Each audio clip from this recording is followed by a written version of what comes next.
예. 제가 여러분들과 함께 나눌 수 있는 그런 이야기들이 있을 것 같습니다. 그래서 말씀 좀 전해 주셨으면 좋겠습니다 하고 이렇게 부탁받았을 때 기꺼이 허락했습니다. 제가 북한에서 살다가 한국에 왔기 때문에 그래서 이 시간 빌어가지고 북한 이야기를 떼놓고 이야기할 수는 없습니다. 그래서 성경 말씀 너무나 중요하지만 또 한편 우리 민족의 그러한 아픔이기도 한 북한 땅과 연관돼 가지고 말씀을 좀 전해드리고 싶습니다. 2023년 12월에 북한의 통치자인 김정은은 남과 북은 더는 동족이 아닌 그리고 동질 관계를 지닌 사이도 아닌 적대적 두 국가라는 이런 말을 쏟아내는 것을 들었습니다. 많이 충격받았습니다. 자, 그러더니 며칠 전에는 제가 뉴스를 보니까 북한의 최고인민회의에서 조선민주주의인민공화국 사회주의 헌법이라고 있는데 거기에서 사회주의라는 용어를 딱 지어버렸더라고요. 조선민주주의인민공화국 헌법이라고 이렇게 개칭하더라고요. 제가 좀 찾아봤습니다. 무슨 얘기 하나 싶어가지고 뉴스를 쭉 찾아보니까 헌법 안에서 변화된 4가지 이런 부분들이 있어가지고 나누고 싶습니다. 가장 먼저는 북한이라는 그 영토는 38선 이북으로 해서 북쪽으로는 중국과 러시아를 국경으로 하고 있다. 이런 이야기하는 겁니다. 헌법 조항 속에 담겨져 있습니다. 그러면 38선 이남은 우리 땅이 아니다라고 말하는 거지요. 충격받았습니다. 그리고 둘째로 헌법에 담겨져 있는 통일, 동족이라는 개념들을 다 지워버렸다라고 하더라고요. 셋째로 국무위원장이 독자적으로 핵무력 지휘권을 가진다. 이런 말을 헌법 속에 담았습니다. 자, 넷째로 무슨 말 하는가 하면요. 제가 여기서 또 놀랐는데 북한 사회가 가지고 있는 자부심이라 하게 되면은 사회주의 제도가 백성들에게 보여줬던 복지 혜택들입니다. 그런데 그 사회주의 제도가 가지고 있는 그 복지의 부분들에 대하여서 다 삭제했습니다. 헌법 안에 들어와 있던 이 좋은 내용들이 사라져버린 것이지요. 여러분, 이러한 것은 무엇을 암시하고 있는데 제가 봤을 때 북한에서 살다가 사회주의 체제에서 살았던 저로 하여금 이러한 상황을 보면서 저는 그렇게 깨닫고 있습니다. 제 생각입니다.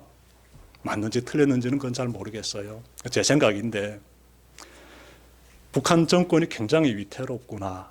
전 그런 생각을 했습니다. 야, 동틀력이 어둡다고 하는데 머지않아 통일이 되는 건 아닐까. 그런 생각을 깊이 했습니다. 그냥 이론적으로 하는 말이 아니고요. 북한 사회에서 제가 살면서 그 사회 분위기를 알고 나름 역사도 잘 알고 현장에서 살았기 때문에 그 사람으로서 제가 느끼는 바입니다. 북한에서 제가 경험했던 것은 사회주의 사회가 어떤 사회인지 그런 경험을 했어요. 90년대 초반까지는 북한 사회가 사회주의 체제를 정말 나름 멋있게 갖춘 사회였다라고 저는 생각합니다. 그런 사회는 그럼 어떤 모습을 가지고 있느냐? 간단히 설명드리면요. 당과 그리고 수령과 그리고 인민은 혼연일체다. 이렇게 정리할 수가 있습니다. 이 굉장히 중요한 내용이에요. 저절로 사람들이 북한은 백성들을 인민이라고 부릅니다. 대한민국은 대체로 주민이라고 하지요. 근데 북한은 인민이라고 해요. 북한식으로 말씀드리면 북한 인민들은 수령과 당과 어떻게 혼연일체가 되어 있다. 이것이 그들이 가지고 있는 사회주의 체제를 완성시킨 자들이 가지고 있는 놀라운 자부심이고 승리의 정말 표현들이다. 업적들이다. 이렇게 우리는 그 땅에서 마음에 그대로 받아들이면서 살았어요. 사회주의 체제가 가지고 있는 놀라운 결과물이 무엇이다? 수령과 당과 인민은 혼연일체가 되었다라는 거예요. 이러한 부분을 그러면 저들이 어떻게 만들어냈느냐? 그것은 두 가지로 볼 수 있습니다. 하나는 국가가 주도적으로 북한에서 통솔력을 가지고 있는 국가기관은 조선노동당이에요. 북한은 당 중심의 나라입니다. 그래서 당에서 두 가지를 강조했는데 하나는 교육이고 또 하나는 사회주의 복지입니다. 교육에 대해서 말씀드리면 북한에서 태어난 사람들은요, 원하든 원하지 않든 무조건 국가 교육을 받게 되는데 세 가지 교육받습니다. 흔히들 말하지요. 북한 사람들은 수령 우상화 세뇌 교육 받았다라고 하는데 그럼 그 교육 내용이 뭐냐? 제가 말씀드릴게요. 세 가지라고요. 하나는 우리가 믿고 따르는 수령은 항일혁명 투쟁을 전개하면서 나라의 독립을 이룩했다. 이렇게 교육을 받아요. 둘째로 우리가 믿고 따르는 저 수령은 한국과 북한에서 남조선이라고 해요. 저 남조선과 미국이 일으킨 6.25 전쟁에서 저 강대국을 물리친 승리를 이룩한 위대한 지도자이다. 이런 교육을 받아요. 세 번째, 우리가 믿고 따르는 수령은 그 6.25 전쟁으로 잿더미가 되어버린 이 북한 땅을 완전히 복구했을 뿐만 아니라 사회주의 살기 좋은 체제를 갖춘 나라로 건설한 지도자다. 이런 교육을 받습니다. 그러니 북한에서 교육받은 그 사람들은요, 이 체계적인 이 역사 교육을 통해 가지고 역사는 금방 우리가 확인할 수 있는 내용들이지 않습니까? 국가가, 즉 당이 중심이 되어 가지고 이러한 교육안을 딱 만들어 가지고 전 국민에게 그대로 하나의 오차도 없이 가르쳐 주기 때문에 사람들의 생각이 어떻게 될까요? 수령에 대한 굉장한 신뢰와 고마움을 가지게 되지요. 우리 민족을 구원하고 나라를 구원하고 사회주의 체제를 완성시킨 왕이다. 지도자다. 이런 생각을 가지기 때문에 고마움을 가지게 되고요. 또 하나, 그것으로만 되지 않지요. 피부에 와닿아야 됩니다. 그래서 북한이 뭘 했는가 하면 사회주의 체제를 북한 땅에 실현했지요. 크게 보게 되면은 사회주의 계획경제가 들어서게 되고 그리고 백성들은 당의 혜택을 받게 되는데 무상교육이 실시됩니다. 둘째, 아무리 병이 나도 병원 가게 되면 내가 한 달 입원하든 1년 입원하든 돈 1전도 안 냅니다. 무상치료 진행되었어요. 셋째, 지금 내 집 마련이 얼마나 귀합니까? 얼마나 힘듭니까? 국가에서 무상으로 주택을 공급했습니다. 이 정도만 들어도 뭔가 뭉클해지지요? 더 있습니다. 먹고 사는 게 제일 중요하지요? 국가에서 매 달마다 먹고 살 수 있도록 양식을 배급해 줬습니다. 아주 저렴한 돈으로 거의 공짜와 같은 가격으로 배급해 줬어요. 양식을. 그 다음에 사람이 살아가는 데 필요한 일용품들 역시 마찬가지로 국정 가격으로 굉장히 저렴한 가격으로 상점에서 다 살 수 있게 했습니다. 언제까지? 90년대 초반까지. 그래서 북한은 이러한 혜택을 받게 되면은 사람들이 당연히 마음 가운데 무엇이 솟아나게 되겠습니까? 인간인데. 북한 인민들이 마음 가운데서 고마움을 느끼게 되는 거예요. 조선노동당은 백성들의 그 고마움을 수령에 대한 충성심으로 딱 바꿔놨어요. 교육이 굉장히 중요하지 않습니까? 그래서 교육과 복지가 함께 가다 보니까 북한 주민들이 당의 중심에는 수령이 있어요. 수령에 대한 충성심으로서 팍 고조되는 거예요. 2,400만 백성들이 말입니다. 그때는 한 2천만으로 봤는데요.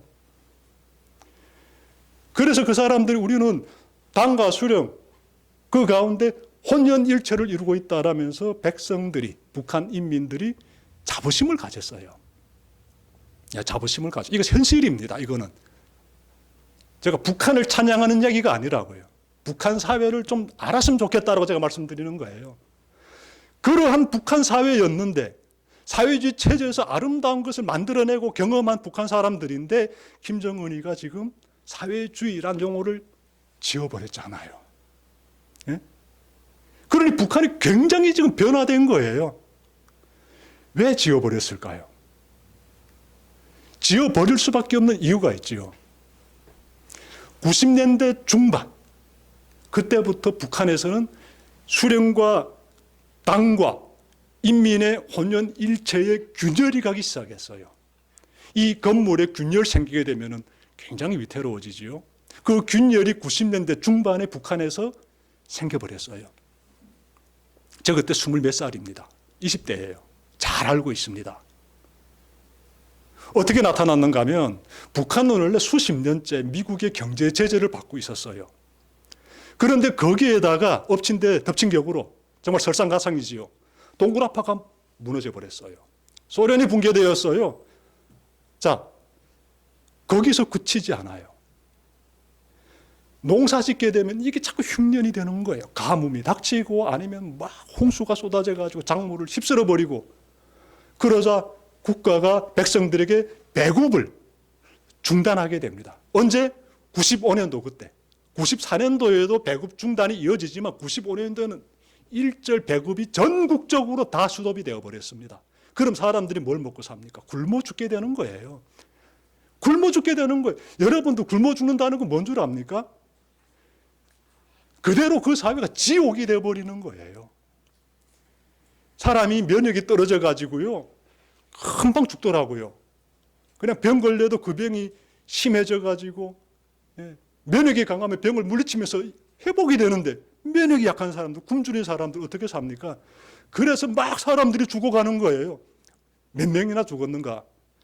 황장엽 씨가 1996년까지 150만 명 정도 굶어 죽었다라고 말한 자료를 제가 봤습니다. 그러면 1999년까지 사람들이 굶어 죽었기 때문에 적어도 저는 300만 명 정도는 굶어 죽지 않았을까 그렇게 생각하고 있어요. 어떤 사람들은 수십만 명 굶어 죽었다라고 하는데 그 사람들 북한에 대해서 너무나 모르는 것 같아요. 딱 굶어 죽는 사람만 죽은 것이 아니라 먹을 게 없어가지고 면역이 떨어져가지고 병들은 많은 사람들이 죽었는데 노약자들부터 죽어나갔어요. 젊은 사람들도 뒤따라 다 죽어나갔어요. 많이 죽어나갔어요. 그러면서 사람들이 수령에 대한 이 고마움이 사라지게 되지요. 지금 한 30년 흘렀습니다. 그때부터 시작해가지고 여전히 배급은 온데간데 없이 사라져버렸어요. 각자 알아서 먹고 삽니다. 교육이요. 무상교육 어디 있습니까? 다 돈이면 공부도 할 수 있는. 공부하는데 다 돈이 드는 거예요. 예전의 사회주의 체제에서는 상상도 할 수 없는 그런 일들. 제가 있을 때에도 일어났고 지금은 더 심한 거죠. 병원 가게 되면 무상 치료라고요. 천만의 말씀. 돈 없으면 치료 어떻게 받습니까? 북한 체제가 가지고 있는 이러한 사회주의 복지가 다 무너지다 보니까 북한 정권이 지금에 들어와 가지고 사회주의란 용어를 지어버리는 거죠. 예. 저는 거기에서 북한 정권이 굉장히 위태롭구나 이런 생각을 저는 그냥 제 느낌으로서 알게 되었어요. 살다 왔기 때문에 굉장히 저들이 지금 위급한 가운데 있구나. 그러면 저 사회에서 지금까지 강조했던 수령당 대중의 혼연일체가 흔들어지는 것이네. 사회주의 체제가 구축해놓은 혼연일체가 완전히 흔들어져 버리는 거네. 얼마나 위태로웠으면 그 중요한 혼연일체를 만들어버린 이 사회주의, 이 시스템을 지금 어떻게 저들이 포기하고 있네. 여러분, 제가 있을 때 북한은 80년대 말에 들어와 가지고 90년대 초반까지 아주 새로운 열풍을 일으켰어요. 무엇인가 하면 통일에 대한 열기였어요. 통일에 대한 열기. 북한 주민들이 완전히 통일을 열망했는데 우리의 소원은 통일이라는 노래를 정말 많이 불렀어요. 평양에 신도시가 들어섰는데 그 도시 이름을 통일거리라고 지을 정도였습니다. 근데 지금 그 통일이라는 용어도 다 지워버리지 않습니까? 지금 저들이. 저 정권이 굉장히 좀 위태로운 가운데 있구나. 김정은 정권이 자기가 살아남기 위해서라게 되면은 동족을 둘로 나누고 두 나라 이 주장을 헌법에도 실으면서 얼마든지 이렇게 몸부림도 칠 수 있구나. 이런 생각을 저는 가지게 되는 거예요. 여러분, 그러한 가운데서 북한 사람들이 변화를 경험하게 되는데 그 변화가 무엇인가 하면 탈북민과 연관이 있습니다. 어마어마한 사람들이 300만 명 가까이 굶어 죽고 병들어 죽을 때 그때 북한 사람들은 거기서 죽지만 않았어요. 탈북했습니다. 수십만 명이 탈북했다라고 하는데 한국에 들어온 사람만 지금 3만 4천여 명이에요. 이 사람들이 북한에 있는 가족들에게요, 돈을 보내주고 한국 사회에 대해서 알려줍니다. 그럼 북한에 있는 이 사람의 가족들은 그 한국에 들어온 탈북민들을 통해서 뭘 경험하는가 하면 대한민국의 이 자본이 가지고 있는 생명력을 경험하면서 동시에 대한민국 사회에 대한, 더 정확히 말하면 이 문화에 대해서 경험하는 거예요. 한류가 들어가는 겁니다. 누굴 통해서? 탈북민들을 통해서. 그들의 수고에 의해서 이 한류가 들어가는 거예요. 북한 주민들에게. 자, 이렇게 되면 사람들 마음 가운데 뭐가 생기는가 하면요, 정부가 아무리 뭐라고 해도 북한 주민들은요, 대한민국을 흠모하게 되어 있습니다. 동경하는 마음, 그 마음을 품게 돼요. 동경하는 마음을. 그리워하게 돼요. 그리고 빨리 통일되게 되면은 저 대한민국에서 살고 있는 우리 가족 만나게 되겠지. 소망하게 돼요. 예? 그리고 빨리 우리나라도 지금처럼 이렇게 고생하지 말고 대한민국처럼 잘 사는 나라가 됐으면 좋겠다. 소망하게 돼요. 이것이 뭘 말하는가 하면요, 90년대 초반까지 북한 사람들이 말하는 통일은 우리 사회주의 체제를 대한민국에 전파시키는 것이었어요. 그러한 통일을 꿈꿨어요. 근데 지금 그거는 유명무실해졌잖아요. 지금 저들이 바라는 통일이 뭡니까? 북한 체제는 통일을 원하지 않고 있지요. 하지만 백성들이 뭘 원하고 있습니까? 우리는 굉장히 지금 통일을 원하는데 이 대한민국처럼 자유롭고 부유한 그러한 북한 사회가 되기를 바라지요. 이런 사회가 되게 되기를 간절히 내면에서 지금 희망하고 있는 거예요. 북한 정부가 이걸 모를까요? 왜 모르겠습니까? 백성들의 동향 너무나 잘 알지요. 이대로 놔두게 되면은 나중에 전쟁이라도 터지게 되면은 북한 주민들이 그 총뿌리를 어디에 대겠습니까? 수령과 당과 이 인민을 위해서라는 이 슬로건을 내세우면서 자기 생명을 바칠까요? 그 옛날 얘기지요. 총뿌리 돌릴 겁니다. 그래서 저들은 지금도 어떻게 하나 이 두 나라가 되어야 된다고 헌법에 집어넣고 사회주의 빼고 이렇게 지금 할 수 있는 모든 걸 다 하는 거예요. 저는 이해합니다. 왜 저러는지. 그리고 저는요, 그걸 바라보면서 이런 생각을 가져요. 야, 김일성부터 시작해서 김정일, 김정은 이 3대에 이르도록 이 사람들이 하나같이 원한 것이 있습니다. 그게 무엇인가 하면 북미 수교입니다. 북미 수교. 어떤 말 했는가 하면은 대한민국은 북한에서 남조선이라고 해요. 남조선은 테이블에서 비켜놔라. 우리가 미국과 1대1로 협상하기를 원한다. 원하는 게 뭐겠습니까? 북미 수교지요. 그래서 경제제재 풀어달라는 거 아니겠습니까? 북한 정권의 생존권 지켜달라는 거 아니겠습니까? 지금도 김정은이 그걸 굉장히 원하고 있지요. 그런데 핵무기를 만들고 핵무장화하고 있는데 가능하겠습니까?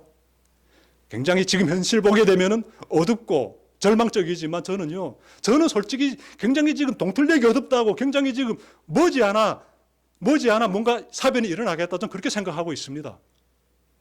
왜 그런가 하면요, 저는 그런 생각해요. 북미 수교가 이루어지는 것을 내가 원하는 것, 이것이 과연 하나님의 뜻일까? 이런 기도를 정말 자주 드립니다. 저는 북미 수교가 이루어졌으면 좋겠어요. 어서 빨리 이루어졌으면 좋겠어요. 그래서 하나님께, 하나님 내가 이렇게 기도드리는 것이 맞습니까? 라고 또 질문도 해요. 근데 나의 마음엔 계속 그것에 대한 그 갈망이 있어요. 왜 그런가 하면요.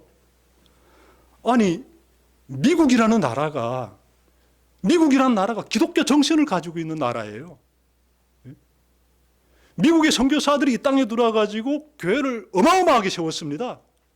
그 신앙의 정신을 가지고 대한민국 교회가 세워져 있어요. 근데 미국과 북한이 수교를 맺는다? 그러면 미국은 분명 북한에게 핵무기를 폐기시키라라고 요구할 겁니다. 그러면 북한은 폐기하겠으니 우리를 어떻게? 우리 정권의 생존권 지켜달라고 요구하겠지요.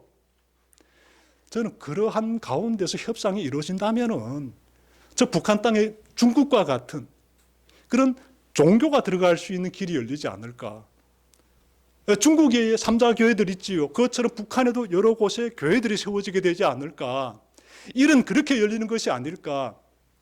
그런 생각을 저는 가지면서 그렇게 하나님께서도 일해 주시기를 바라면서 기도드리고 있습니다. 그래서 모르겠습니다. 지금 굉장히 앞이 캄캄하고 절망적이지만 불현간에 하나님께서 역사하셔가지고 하나님의 방법으로 말입니다. 북한의 핵을 완전히 폐기하고 북미 수교도 이루어지고 그것이 사실 어찌 보게 되면 평화적인 통일로 가는 길이 아니겠습니까? 전쟁 나게 되면 제가 자료를 보니까 전두환 대통령 시대 때 전두환 대통령이 그때 그런 말 했더라고요. 우리 이제 전쟁 나게 되면 우리 남과북은 완전히 다 잿더미가 돼버린다고. 전두환 대통령님이 그때 그런 얘기했어요. 그 정도로 남북의 무력에 대해서 알고 계시는 거죠.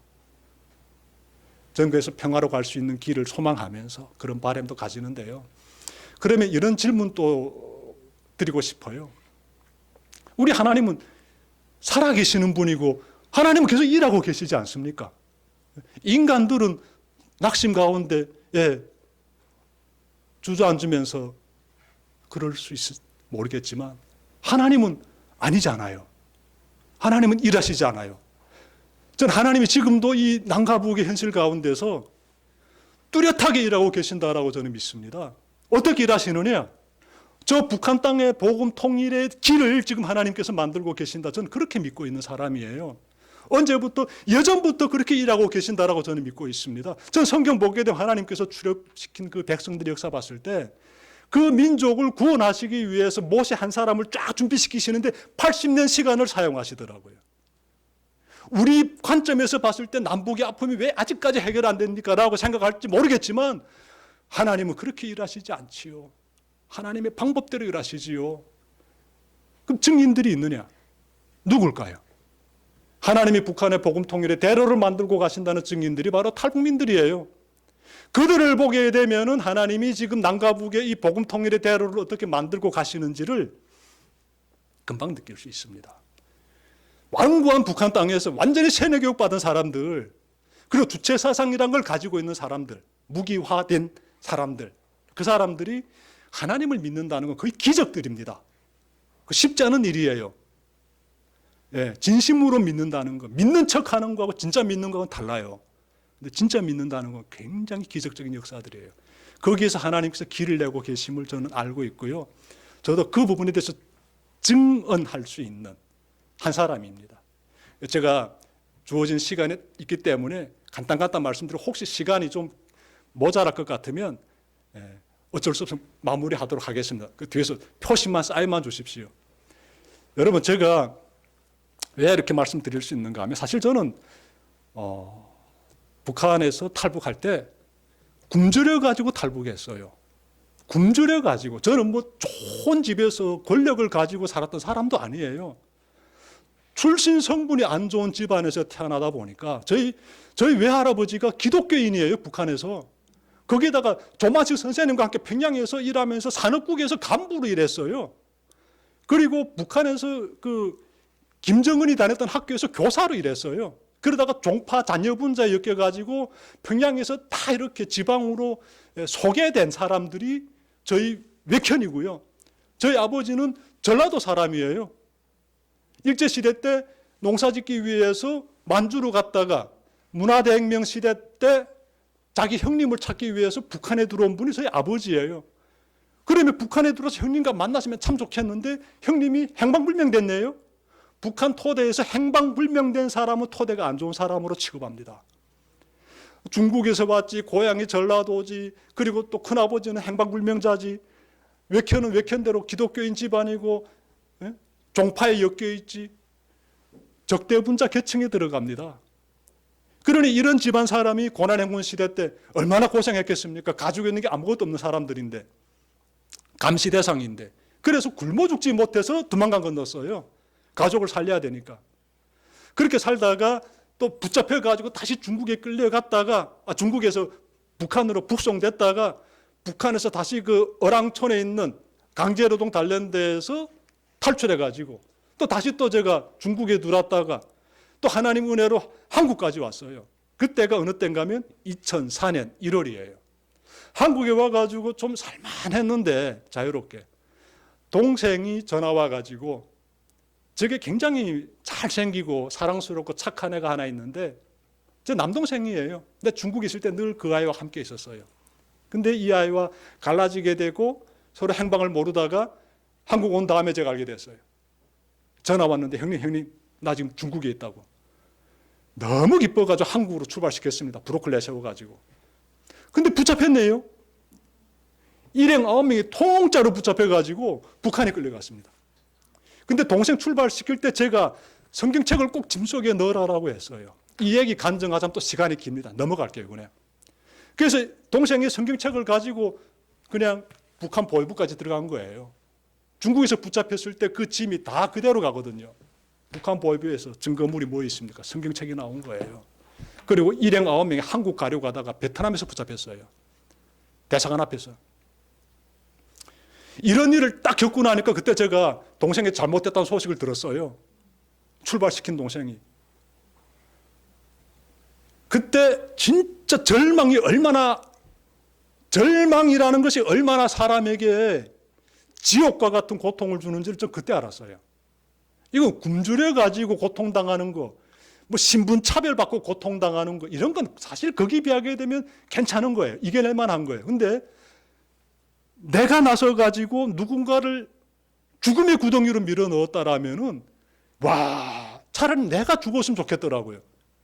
꿈에서 계속 동생이 나타나는데, 이 아이가 보위부 감옥, 북한 감옥이 어두컴컴한데 햇빛도 안 들어오는데 그 콘크리트 바닥에 널판 몇 짝 깔려있는데 널판 위에 딱 새우처럼 꼬부리고 누워있는 장면이 꿈에서 딱 나타나요. 저는 꿈인 줄도 모르지요.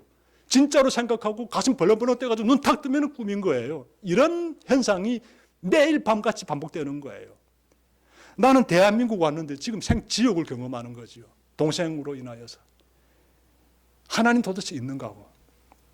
하나님 도대체 있는데 하나님 있다고 믿고 있었는데 왜 이런 일이 생기는가 하고. 그러다가 지인의 소개로 제가 기도원에 올라갔어요. 지인이 기도원에 올라가라고 해서. 저는 기도원이 무슨 곳인지 몰라요. 그냥 가라니까 갔어요. 진짜 하나님 있는지 알고 싶은 마음도 굴뚝 같았지요. 올라가서 목사님이 착 앞에 나와가지고 살이 푸둥푸둥 진 목사님이 설교하는데 도대체 무슨 얘기하는지 모르겠어요. 1박 2일 지나가는데 진짜 내가 잘못 왔다. 집에 가고 싶다. 그런데 나갈 수는 없고 견디자. 들어왔으니까 3박 4일만 참으면 되는데 견뎠어요. 1박 2일 저녁에 각 테이블마다 사람들 한 10명씩 조별로 다 앉혀놓더라고요. 그리고 목사님이 뭘 시키는가 하면 각 사람이 그 테이블 위에 흰 종이 한 장씩 있으니까 자신들의 죄를 다 적으래요. 그 다음에 그 적은 종이를 이 강대상 옆에 십자가가 착 이렇게 나무로 만든 십자가가 있으니까 그 밑에 모두가 다 깔려있어요. 못, 요만한 못들 다 있으니까 망치들도 있고 하니까 자기의 죄를 적은 사람은 나와서 십자가에다가 망치로 이렇게 못을 박으세요. 이런 얘기 하는 겁니다. 제가 속으로 기가 차가지고요. 웃었습니다. 다른 사람들은 열심히 쓰더라고요. 저는요. 내가 뭐 그렇게 잘못했기 때문에 내가 뭐 그렇게 하나님 앞에서 잘못했기 때문에 나에게 이 정도까지, 그러니까 하나밖에 없는 건 내 동생을 그렇게 죽음 구덩이로까지 밀어넣는가고, 내가 물론 잘못한 건 많지만 난 동생을 그렇게 밀어넣을 정도로 나는 죽을 죄를 짓지 않았다고. 난 내 합리화 얼마든지 할 수 있었어요. 쓰지 않았습니다.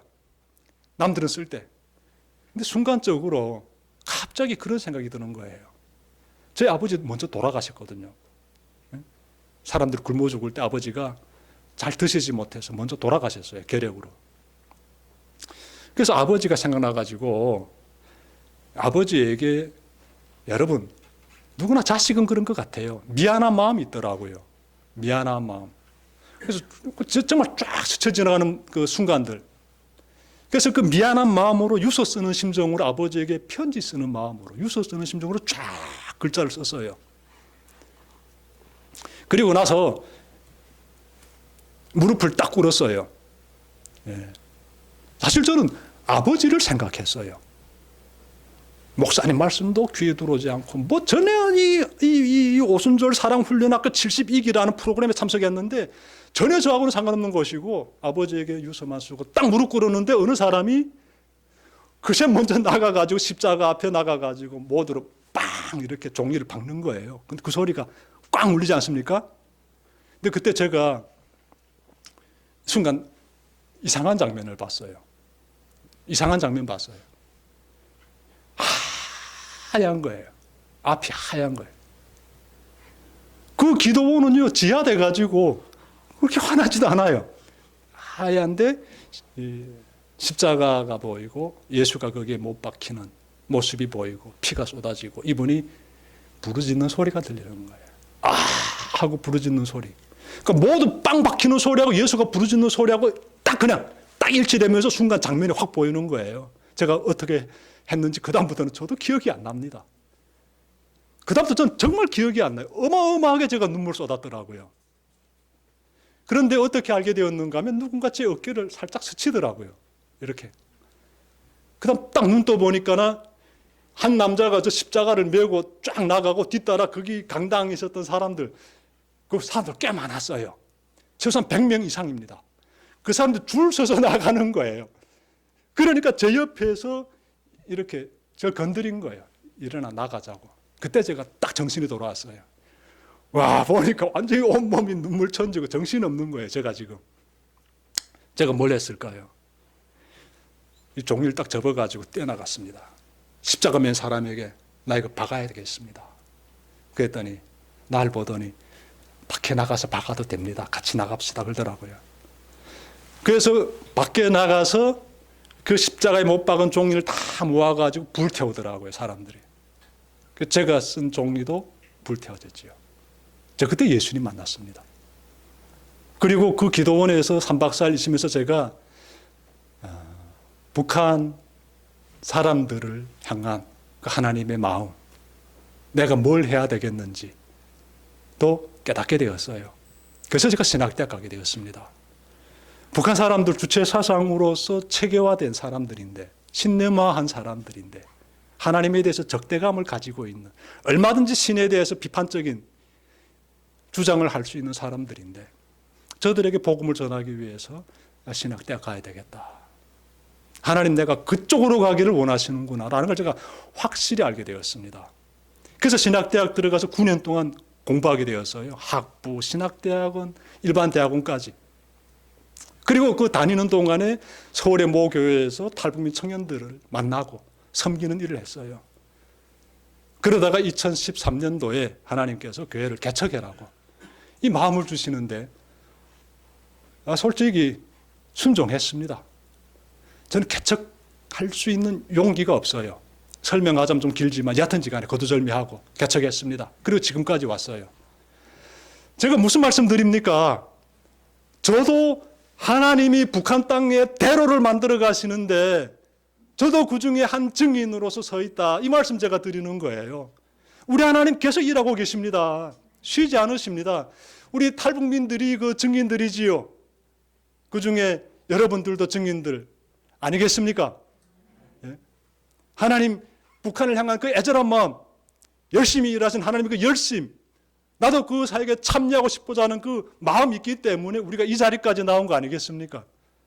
하나님께서 이렇게 말씀하시더라고요. 이사야서 43장 19절에서 내가 이제 새 일을 하려고 한다. 이 일이 이미 드러나고 있는데 너희가 그것을 알지 못하겠느냐. 내가 광야의 길을 내겠으며 사막의 강을 내겠다. 전 너무너무 힘이 되는 말씀이에요. 하나님께서 길을 내십니다. 멀지 않을 거예요. 징조는 나타나고 있고 증인들은 증언하고 있습니다. 이 귀한 사역 우리 함께 가야 되지 않겠습니까? 이 땅의 탈북민들 여러분들 하나님께로 잘 인도해야 됩니다. 그 인도하기 위해서 대성교회도 세워져 있어요. 그럼 대성교회가 이를 잘 감당할 수 있도록 여러분들 많이 기도해 주셔야 됩니다. 그리고 한국에 있는 교회들이요, 정신 차려가지고 깨어가지고 준비해야 돼요. 기도 어느 많이 하고 있습니까? 어떤 준비를 하고 있습니까? 준비 뭘 해야 될까요? 탈북민들 만나면서 답을 찾아가십시오. 하나님께서 분명 가르쳐 주실 거예요. 뭘 해야 될지를. 북한에 있는 지하교인들 위해서 기도드려야 돼요. 그리고 저들이 도움의 손길을 내밀게 되면 즉시 도와줘야 됩니다. 즉시. 그리고 끝으로 북한에 있는 저 위정자들, 저들도 회개하고 주님께 돌아오게 해달라고 기도드려야지요. 그 사역을 잘 감당하는 우리 모두가 되기를 바랍니다. 기도드립시다.